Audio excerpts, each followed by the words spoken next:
黃翠如現身婚紗展，佢透露着住婚紗拍劇就試過好多次，但行 show 呢就係第一次啦。今日條裙有啲難着啊，因為後面有好多立體嘅花，咁所以行出去嘅時候有啲重，咁再加埋逢車一轉身咧，要令到佢盡量圓啊，咁所以原來都幾緊張㗎喎，咁樣係啊。見你有啲爭啲踩到裙尾。我 keep 住有少少啊，因為佢有10幾浸沙，我唔知踩到邊一浸啊，係啊，但係都 OK 冇跌。幾時真係披婚紗？冇認真咁諗啊，不嬲都冇諗嘅，咁但係我覺得開心嘅事咧，喺開心嘅時間好開心咁做就得啦。咁但係要真正諗一有計劃，我就覺得唔夠有禮物同埋 surprise 嘅感覺。咁所以最好成件事都唔好俾我知咁發生就好啦。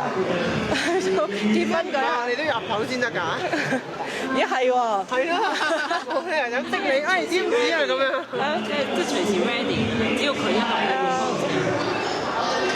我要睇下嗰一下嘅 moment 啊，咁就冇好認真去諗啊，因為成日都覺得係啊，我唔中意計劃開心嘅事嘅，因為特別大個咗更加知道有好多嘢唔係自己控制咁。只要呢一刻啊開心就得㗎，但係我反而有諗，如果着婚紗，我會着咩婚紗咧？我就希望着一啲婚紗咧，就唔使紮住個身嘅。第二樣咧，就希望着婚紗夠長咧，就可以着波鞋，唔使着高踭鞋嘅。咁呢一個咧就係我自己覺得係幾好嘅設計啦。